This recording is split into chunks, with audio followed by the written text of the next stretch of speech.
নমস্কার বন্ধুরা, আমার আজকের রেসিপি থালকুনি পাতা দিয়ে একটা রেসিপি।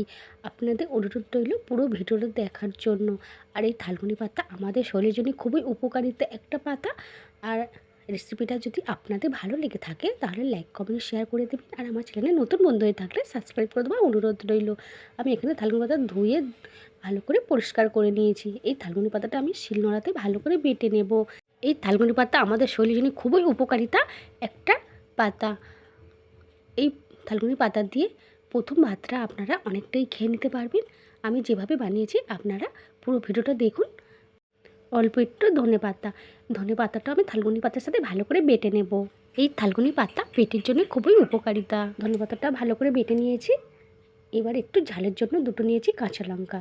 আপনারা যেমন ঝাল খাবেন কাঁচা লঙ্কাটা কমিয়ে বাড়িয়ে দিতে পারেন। দিয়ে থালকুনি পাতার সাথে কাঁচা লঙ্কাটাও ভালো করে আমি বেটে নিলাম। এখানে কোনো শুকনো লঙ্কা দেওয়া যাবে না। ধনে পাতা, থালকুনি পাতা আর কাঁচা লঙ্কা ভালো করে মিহি করে বেটে নিতে হবে। আর এইভাবে বানিয়ে খেয়ে দেখবেন, গরম ভাতের সাথে সত্যি অসাধারণ লাগে খেতে।